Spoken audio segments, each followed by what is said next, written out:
Recording number 116 భాగవత వివరంగా చెప్పుకుంటూ ఉన్నాము.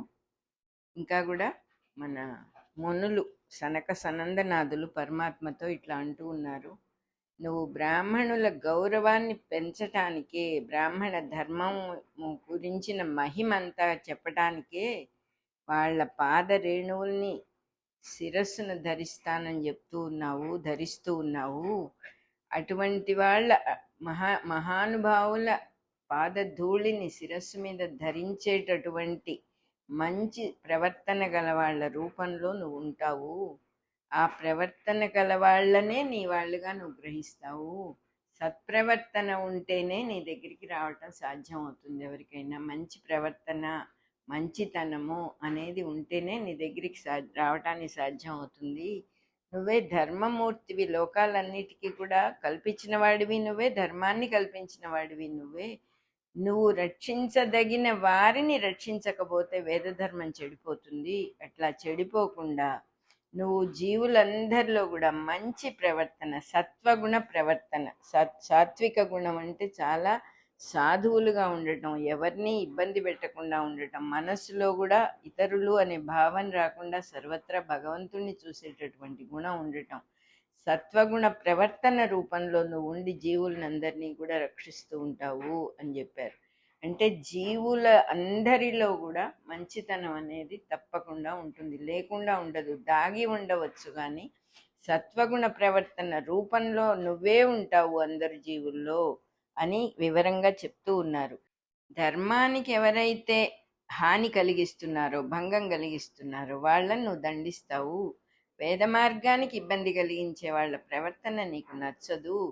నువ్వు బ్రాహ్మణుల విషయంలో, అంటే బ్రహ్మజ్ఞానము తెలిసిన వాళ్ళ విషయంలో, లేదా బ్రహ్మజ్ఞానము తెలుసుకోవాలనే ఉత్సాహం ఉన్న వాళ్ళ విషయంలో ఎంతో వినయ వాక్యాలు పలికావు, ఎంతో ప్రేమగా మాట్లాడావు, ఎంతో వినయంగా మాతో మాట్లాడావు. అట్లాంటి వినయం నీకే తగి ఉన్నది. ఇంకా ఎవరు నీ అంత వినయవంతులు ఇంకెవరు లేరు పరమాత్మ అని చెబుతూ ఉన్నారు. వినయం బ్రాహ్మణ ధర్మానికి ముఖ్యమైనటువంటిది. అది ఉన్నవాళ్ళు తన వాళ్ళు అని విష్ణువు హెచ్చరించాడనమాట ఇక్కడ. అది లేని వాళ్ళ నుంచి నేను దూరం అయిపోతాను అని చెప్తూ ఉన్నారు పరమాత్మ. వినయం అనేది లేకపోతే దూరం అయిపోతాను. వినయము అంటే ఏమిటి? కొంచెం తగ్గి ఉండటం అంతే. మనం గొప్పవాళ్ళమని అహంకరించి అవతల వాళ్ళని చులకనగా చూసినప్పుడు మనలో గర్వం వస్తుంది, వినయం పోతుంది, పారిపోతుంది. వినయం అనేది ఏదైనా ఉన్నా కూడా ఆ వినయం అనేది లేకపోతే మనం భగవంతుడే కాదు చాలా విషయాలు గ్రహించలేము. మామూలు విషయాలు కూడా, ఇంట్లో జరిగే విషయాలు కూడా వినయం లేకపోతే గ్రహించలేము. ఒక ధూర్తత్వం, ఒక అహంకారం రాగానే మన చెవులు కళ్ళు అన్నీ మూసుకుపోతాయి. ఎదురుగా ఉన్న విషయం కూడా మన గ్రహింపుకు రాదు. అది అనుభవం అయితే కానీ తెలియదు.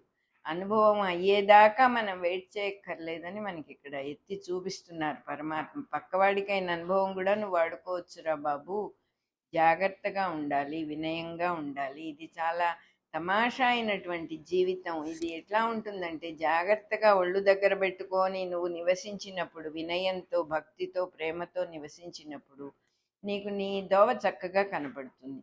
ఎక్కడైనా కొంచెం అహంకరిస్తాము, అందులో ఎటువంటి సందేహం లేదు. ప్రతి వాళ్ళము అహంకరిస్తాం. ఒక మనిషి మనల్ని ఒక మాట అనగానే లోపల నుంచి పెళ్ళుబుకి వస్తుంది అహంకారం, కోపం వస్తుంది, రియాక్షన్ వస్తుంది.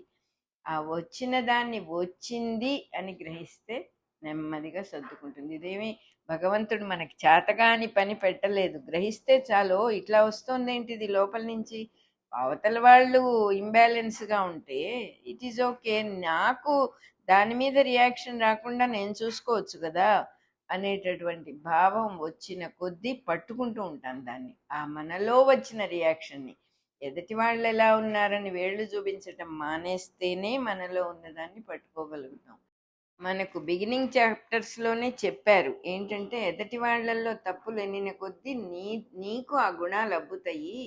నువ్వు దేన్ని మననం చేస్తున్నావో, ఎదుటి వారి తప్పుల్ని మననం చేస్తే ఆ తప్పులన్నీ నీ దగ్గర వచ్చి చేరుకుంటాయి. అందుకనే సజ్జన సాంగత్యం అనేది చేయాలి, ఎదుటి వాళ్ళల్లో మంచితనాన్ని మంచి గుణాలని చూడాలి అనేటటువంటి మాట అందుకని చెప్పడం జరిగింది. ఎదుటి వాళ్ళల్లో దైవ గుణాలని చూసినప్పుడు నీలో దైవం వచ్చి కూర్చుంటాడు అని అనేక సార్లు చెప్పారు. మనలో తప్పకుండా ఇంబ్యాలెన్స్ ఉంది, మనలో రియాక్షన్ తప్పకుండా వస్తుంది. మనలో వస్తున్న దాన్ని మనం పట్టుకోవటం నేర్చుకుంటే దాన్ని దిద్దుకునే అవకాశం మనకు ఉంటుంది. అంటే ఎదటివాడు అని మనం పిలుస్తూ ఉన్నటువంటి అద్దంలో రిఫ్లెక్షన్ని దిద్దటం మానేసి మనల్ని మనం అద్దం చూసుకొని దిద్దుకున్నట్టుగా ఎదటి మనిషి వల్ల మనం ఏమిటో మనం తెలుసుకుంటాం. అదే మనకి వాళ్ళకి ఉన్నటువంటి సంబంధం. ఇంతమంది మన చుట్టూ ఇన్ని రకాలుగా ఎందుకున్నారు అని ఎవరో అడిగారు మాస్టర్ గారిని.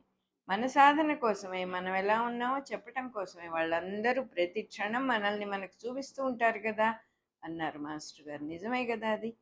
ప్రతివాడి ప్రవర్తన వల్ల మనం ఎలా ఉన్నామో తెలుస్తుంది. నిలబడగలిగానా లేదా, వాడు తిట్టగానే పడిపోయానా, వీడు కొంచెం డిస్టర్బ్ చేయగానే పడిపోయానా, నేను నిలబడొచ్చు కదా, ఎవరెట్లా ఉంటే ఏమిటి అనే భావం ఎప్పటికో అప్పటికి మనకి రాకపోతుందా? వస్తుంది కదా. ఏది ఎట్లా ఉన్నా నేను నిలబడాలి. ఈ అలలు అనేటటువంటి డిస్టర్బెన్సెస్ వస్తూనే ఉంటాయి.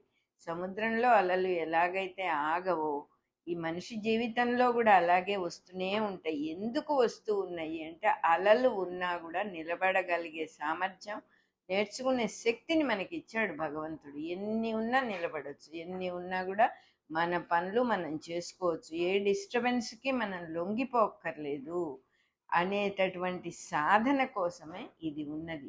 వీళ్ళందరూ ఎవరో పరాయి వాళ్ళు కాదు, మన స్వరూపాలే. వాళ్ళు కూడా మన ప్రవర్తన వల్ల వాళ్ళు అవతల వాళ్ళు కూడా నేర్చుకుంటారు. జీవితాన్ని సాధన అని తెలుసుకున్న ప్రతివాడు నేర్చుకుంటాడు. ఇక్కడ ఏదో బాగా రుచిగా ఉంటుంది, బాగా అనుభవించాలి అనుకున్నవాడు అన్నీ కోల్పోతాడు. ఏది రుచి ఉండదు ఇక్కడ, ఉన్నది అనిపిస్తూ ఉంటుంది, మాయ అది. ఇది బాగుంది అది బాగుండలేదు, ఇది బాగుంది అది బాగుండలేదని రెండుగా కనపడుతూ ఉన్నదంతా కూడా మాయ.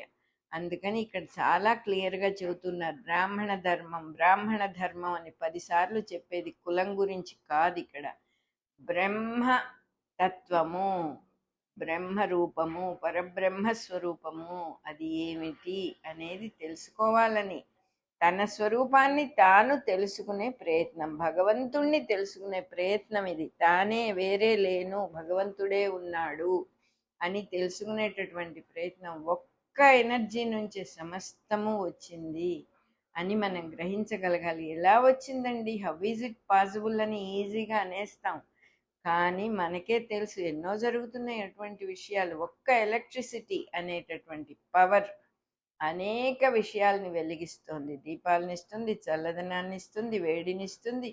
నువ్వు ఏది అడిగితే బళ్ళు నడుపుతుంది. ఇది అది అని కాదు, అన్నీ చేయగలుగుతుంది. ఎలా వచ్చింది ఒక్క పవర్కి అంత శక్తి ఎట్లా వచ్చింది? ఇంకా చిన్న ఎగ్జాంపుల్ కూడా మనం చెప్పుకోవచ్చు. ఉన్నది ఒక్కటే, మట్టి అనేది ఉంది. ఆ మట్టితో ఎన్ని రకాల బొమ్మలు చేస్తున్నాం, ఎన్ని రకాల కుండలు చేస్తున్నాం, ఎన్ని రకాల వస్తువులు చేస్తున్నాం, ఎన్ని రకాల షేప్స్ వస్తూ ఉన్నాయి వాటికి. అది ఒక మట్టి నుంచే వస్తున్నాయి కదా. ఇంకా కూడా చెప్పుకోవాలంటే ఒక ముద్దగా ఉన్న బంగారం నుంచి, ఒక ముద్దగా ఉన్న వెండి నుంచి ఎన్ని ఆకారాలు తయారు చేస్తున్నాము. అలాగే ఇది కూడా ఒక్క వస్తువు నుంచి వచ్చిందే. వెండితో తయారైన వస్తువు వెండి ముద్దకు ఎలా అభిన్నమో, ఎలా తేడా లేదో, ఇది వెండే అది వెండే. స్వరూపాన్ని చూడగలిగినప్పుడు రెండు వెండి అని తెలుస్తుంది, రెండు సిల్వరే అని తెలుస్తుంది. స్వరూపం ఆకారం మటుకు చూసేటప్పుడు ఇది అది ఒకటెలా అవుతుందండి, అది ముద్దగా ఉంది, ఇదేమో గిన్నెలాగా ఉంది అంటాడు. అది లోపలికి వెళ్ళి మూల వస్తువుని తెలుసుకునేటటువంటి చిన్న జిజ్ఞాస, పెద్దగా విషయం ఏం కాదు ఇది. ఇది దీనికి దానికి ఏం తేడా ఉంది, కేవలం ఒక షేప్ చేశారు, సేమ్ మెటల్ కదా అనే భావం వచ్చినప్పుడు ఓహో ఒకటే కదా, నిజమే కదా. ఇన్ని ఆకారాలతో ఇన్ని నగలు తయారు చేసినా కూడా ఒకటే వస్తువు నుంచి చేశారు కదా, ఇది బంగారం కాదు అని ఎవరైనా అనగలరా? ఇది నెక్లెస్ రూపంలో ఉన్నది, గాజుల రూపంలో ఉన్నది, బంగారం కాదు అని ఎవరు అనలేరు కదా. ఇది బంగారమే, అది బంగారమే, ఒకే వస్తువు నుంచి ఇవన్నీ వచ్చినాయి అనేది నిజమే అని మనలో మనం రూఢి చేసుకోవాలి. ఇది ఒకళ్ళని ఒప్పించే విషయం కాదు, ప్రపంచానికి చాటి చెప్పే విషయం కాదు. మనలో మనకు రూఢి అయితేనే మనల్ని చూసి ఇంకోళ్ళు నేర్చుకుంటారేమో కానీ మనం చెప్పినందువల్ల ఎవ్వరికీ అర్థం కాదు. ఇది ప్రశ్నగా తీసుకుని భాగవతం చదువుకునేటప్పుడు కూడా ఇది హౌ ఈజ్ ఇట్ పాసిబుల్, ఇది నిజమేనా, ఇలా చెప్తున్నారు కదా, కేవలం భాగవతంలో చెప్పారు కాబట్టి గుడ్డిగా నమ్మాల్సిన అవసరం లేదు, నేను దీన్ని I will ponder over it అని దాన్ని పట్టుకొని క్వశ్చన్ చేసుకుంటూ, అది అవకాశం, ఎన్ని అవకాశాలు ఇస్తాడో దైవం. మనం ఏం చేద్దాం అనుకుంటే దానికి సంబంధించిన అవకాశాలు చాలా వస్తాయి. ఈ సృష్టి అలాగే వర్ధిల్లుతోంది. ఒక ఆర్ట్ నేర్చుకోవాలనుకునే వాళ్ళకి లోపల నుంచి ఆర్ట్ తాలూకు, ఆ కళ తాలూకు విషయాలన్నీ బయటకు వస్తాయి. ఒక ఎవరెస్ట్ ఎక్కాలనేటటువంటి అనుకునేవాడికి దానికి సంబంధించిన విషయాల మీదే వెళ్ళిపోతాడు, అవన్నీ ఓపెన్ అవుట్ అవుతూ ఉంటాయి.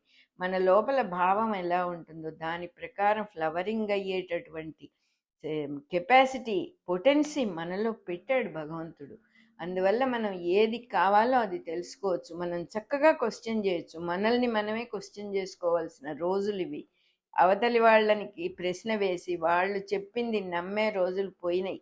ఎందుకంటే తెలిసిన వాడెవడు మాట్లాడు, తెలియని వాడే మాట్లాడతాడు. అటువంటప్పుడు అది మనకి గైడెన్స్ అవ్వదు. ఇక్కడ నమ్ముకోవాల్సింది అవతల వాడిలో ఉన్న భగవంతుడిని, నిశ్చయమైనటువంటి జ్ఞానాన్ని నమ్ముకోవాలి.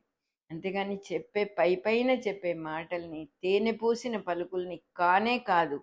అందుకని చెబుతూ ఉన్నారు చక్కగా, వినయమే బ్రాహ్మణ ధర్మానికి ముఖ్యమని. ఆ వినయం ఉన్న వాళ్లే తన వాళ్ళని పరమాత్మ ఇక్కడ క్లియర్గా మెన్షన్ చేశారు.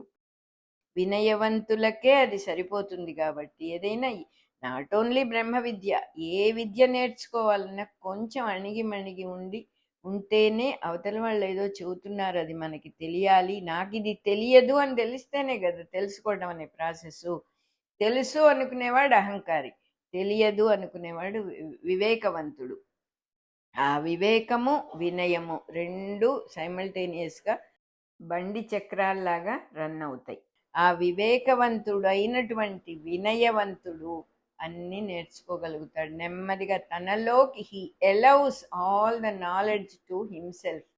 తెలుసుకోదలుచుకున్నదంతా కూడా చాలా న్యాచురల్గా పోరిన్ అవుతుంది, ఎంతో బ్యూటిఫుల్గా జరుగుతుంది ఆ ప్రాసెస్. తేలికగా నేర్చుకునే పద్ధతి ఇది, మలచబడుతుందన్నమాట. చాలా సహజమైనటువంటి లోపలే ఉన్న ఒక విత్తనంలో నుంచి గింజ ఎంత చక్కగా వస్తుందో అదే రకంగా వచ్చి జరిగేటటువంటి విషయమే కానీ ఇది ఎవరు చేసే విషయం కాదు అని అనేక సార్లు బ్రాహ్మణ ధర్మం అని చెప్తూ ఉన్నదంతా బ్రహ్మ విద్యా ధర్మమే కానీ కులానికి మతానికి సంబంధించిన విషయం కానే కాదు అని అనేక సార్లు చెప్పారు. మనం అది మర్చిపోకూడదు. ధర్మాన్ని, అదే పరమాత్మకి చెప్తూ ఉన్నారు వీళ్ళు, ధర్మాన్ని పరిపాలించే నువ్వే ఇంత వినయంగా తలవంచి పలుకుతున్నావే, ఆ వినయం అనేది ఎంత గొప్పదో ఎవరైనా అర్థం చేసుకోవాలి.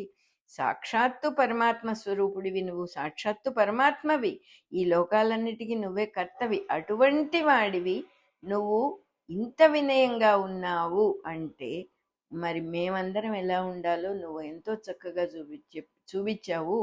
వినయంగా పలికావు, మళ్ళీ అధికారాన్ని కూడా చూపించావు. నువ్వు చెయ్యవలసిన పనికి అధికారం అవసరం కాబట్టి నువ్వు నీ అధికారాన్ని కూడా వినయంగానే చూపించావు. లోకాల్ని సృష్టించి రక్షించి రక్షించే నువ్వు లోకుల మీద వినయం చూపించిన నువ్వు ఎప్పుడు లోకు అవవు. నీ వినయం వల్ల నువ్వు లోకు అవవు. వినయం నీకు ఒక ఆటగా వాడుకుంటున్నావు, అది మాకు ఒక పాఠంగా చూపిస్తూ ఉన్నావు. దేవుడు వినయం చూపించడం అనేది వినయం మాకు నేర్పటం కోసమే అనేది మాకు కూడా అర్థమవుతుంది. పిల్లలకు నేర్పించే తండ్రి ఎంత చిన్న మాట మాట్లాడినా, ఎంత తక్కువగా ప్రవర్తించినా, ఎంత ఆటగోటితనంగా ఆడుతూ పాడుతూ పిల్లలకు నేర్పించిన తప్పు కాదు. అది చిన్నతనం. అయ్యో ఇంత పెద్ద ఆయన ఇలా మాట్లాడుతున్నాడు ఏమిటని ఎవరు అనుకోరు. చిన్నపిల్లలకు నేర్పేటప్పుడు చిన్నపిల్లల్లాగా అయిపోయినట్టుగా నువ్వు మాకు ఎంతో వినయంతో నేర్పిస్తున్నావు తండ్రి. నువ్వు ఎంతో సంతోషంతో మమ్మల్ని క్షమించావు.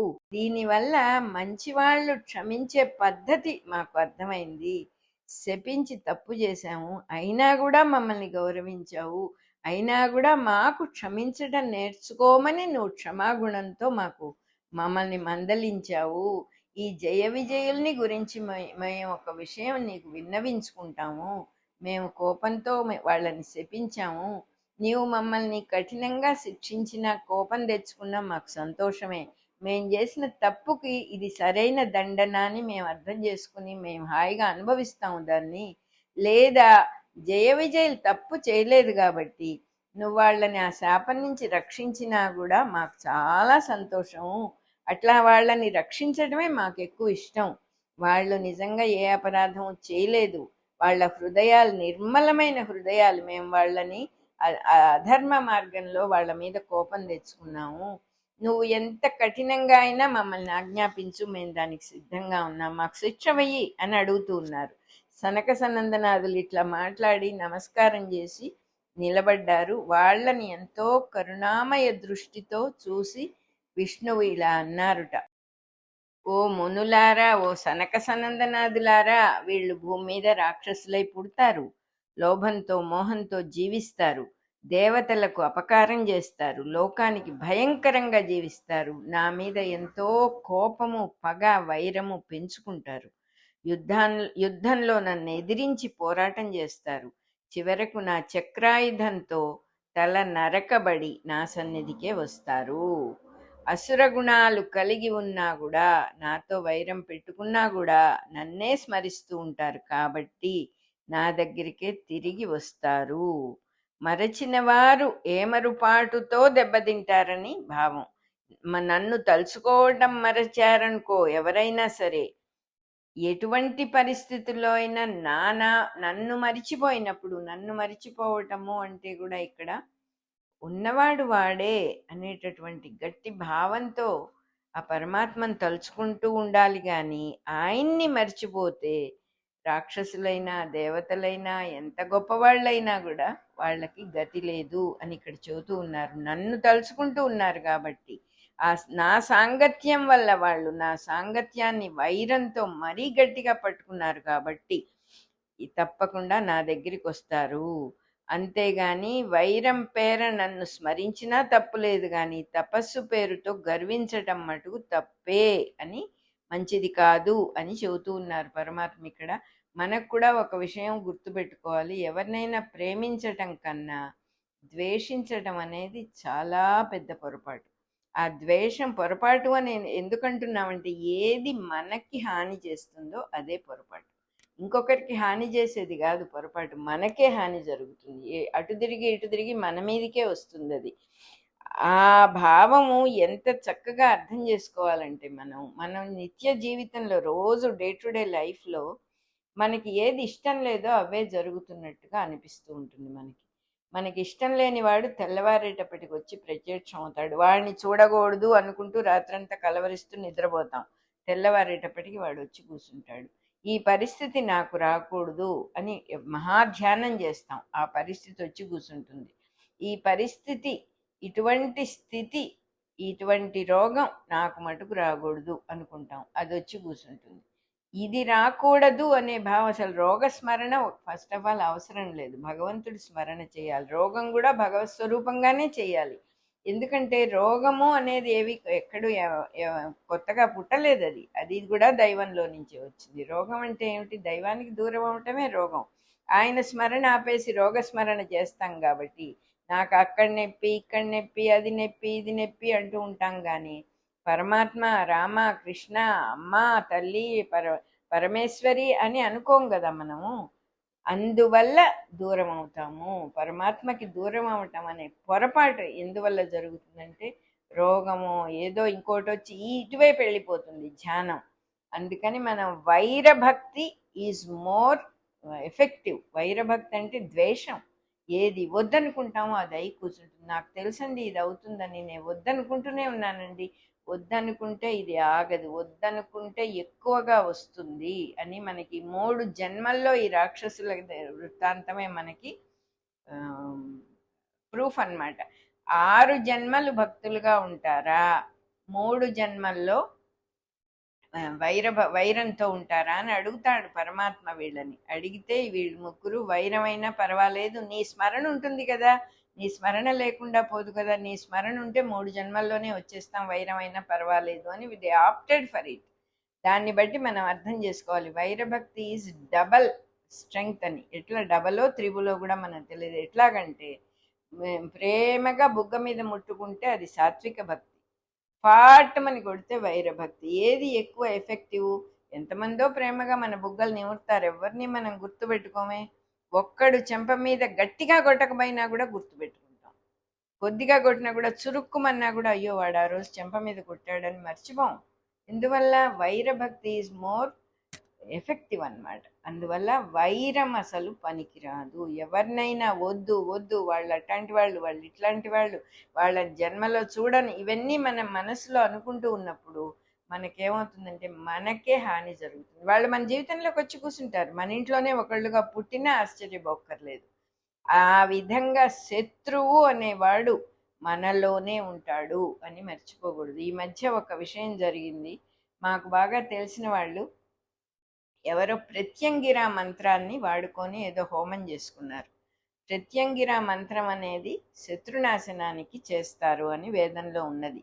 కానీ అదే వేదంలో కింద చిన్న అక్షరాలతో రాశారుట. ఏమనంటే, ఇది మాస్టర్ గారు చెప్పారు యాక్చువల్గా, ఇది శత్రునాశనానికి ఎవడైనా ఉపయోగిస్తే వాడే పోతాడు. ఎందుకంటే వాడి మనసులో శత్రువు ఉంటాడు, కానీ బయట ఎవడు శత్రువు అని ఒక పేరు పెట్టుకొని ఉండడు కదా. వీడికి శత్రువు అవ్వచ్చు, ఇంకొకడికి మిత్రుడు అవుతాడు కదా. వాడు శత్రువు అని ఒక రూపం ఎక్కడా ఉండదు. వీడి మనస్సులో వాడిని శత్రువుగా అనుకుంటూ ఉన్నాడు. అప్పుడు శత్రువు ఎక్కడున్నాడు? వీడి మనస్సులో ఉన్నాడు. కాబట్టి ఆ మంత్రాన్ని శత్రునాశనానికి వాడిన వాడే పోతాడు అని చెప్పారు. అంటే అర్థం ఏంటి? శత్రువు అనే భావమే శత్రువు తప్ప అక్కడ శత్రువు అసలు లేడు అనేది.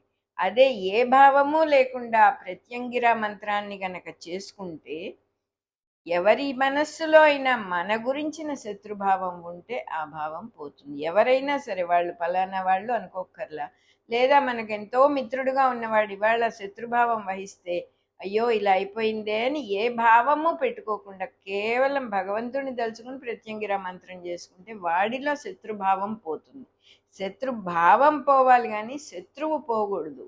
ఆ విషయం అర్థం చేసుకొని ముఖ్యంగా వేదాల్లో ఉన్న మంత్రాలు ఏదైనా చేసేటప్పుడు చాలా జాగ్రత్తగా చేసుకోవాలి. గురువు లేకుండా చెయ్యకూడదు అంటారు. ఈ రోజుల్లో గురువులు కూడా మిస్లీడ్ చేస్తూ ఉన్నట్టుగా అనిపిస్తోంది. కాబట్టి అసలు దేనికోసము ఏది చేయకూడదు అనే విషయం అర్థం చేసుకుని పరమాత్మనే నమ్ముకుని, శత్రువు అనుకునే వాడిలోనూ ఆయనే ఉన్నాడు, మిత్రుడు అనుకునే వాడిలోనూ ఆయనే ఉన్నాడు, సర్వత్రా పరమాత్మే ఉన్నాడు. కాబట్టి ఆయన్ని విష్ణుమూర్తి అనొచ్చు, పరమశివుడు అనొచ్చు, ఇంకోళ్ళు అనొచ్చు, ఇంకోళ్ళు ఏ పేరు పెట్టుకున్నా పలుకుతాడు. కాబట్టి కేవలం ఈ భాగవతంలో నారాయణమూర్తి నారాయణమూర్తి అంటున్నారు కదండి, విష్ణుమూర్తి అంటున్నారు కదండి, ఆయన్నే తెలుసుకోవాలి కదండి అనే పాయింటే లేదు.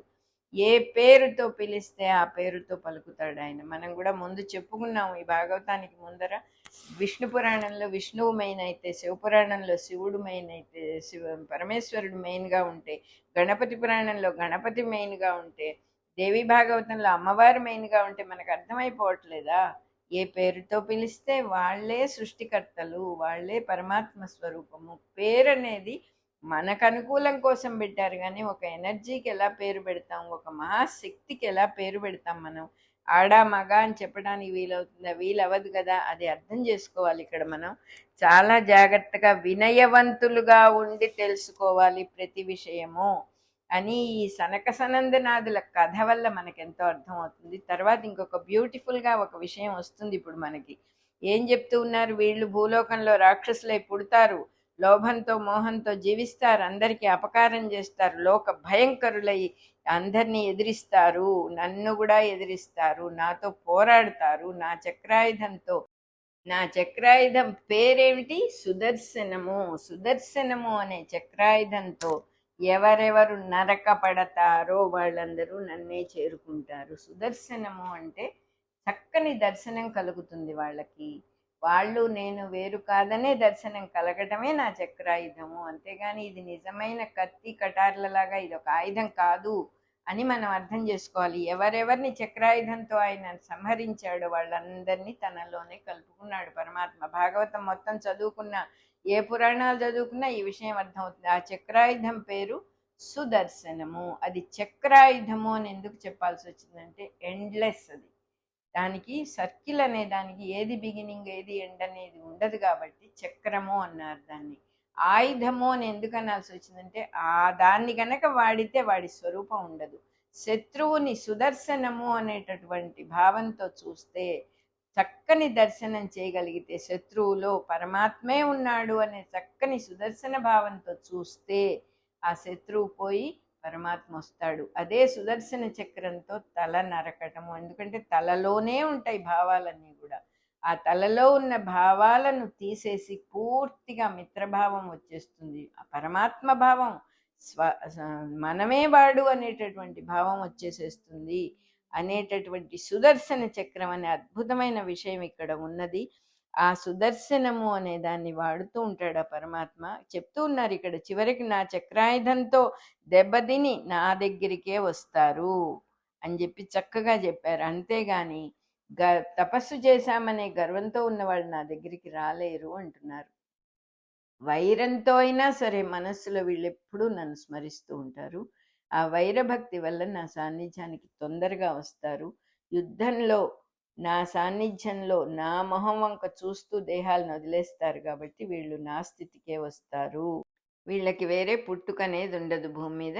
అదే ఆ 3 జన్మలు అయిపోగానే వాళ్ళు నా దగ్గరికి వస్తారు. వాళ్ళ గురించి మీరేమీ దుఃఖపడొద్దు అని చెప్పారు పరమాత్మ. మన రికార్డింగ్ నెంబర్ 116లో పార్ట్ ఏ అయిపోయింది. పార్ట్ బి మళ్ళీ చెప్పుకుందాం.